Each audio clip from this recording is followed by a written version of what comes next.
Ball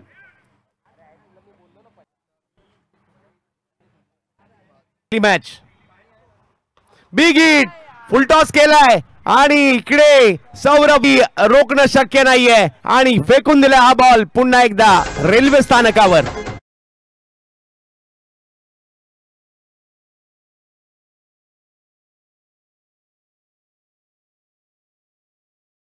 Saurabh big hit उडवलाय ball परंतु fielder त्या ठिकाणी येणार का आले परंतु बॉल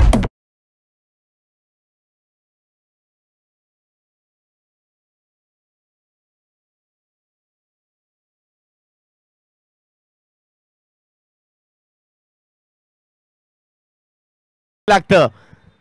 आपण मैदानात का आहोत.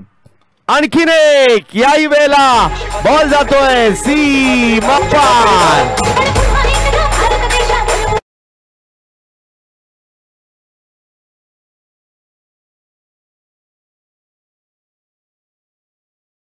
खेळताना पाहायला मिळतील.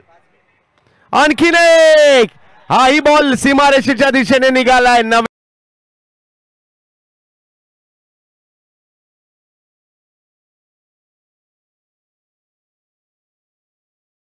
ललितजी माधव शाखा प्रमुख साहेब.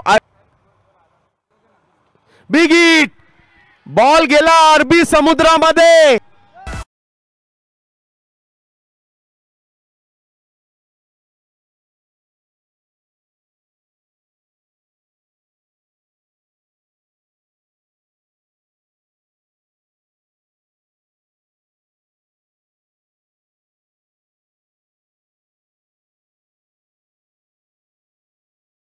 हे नाव नाही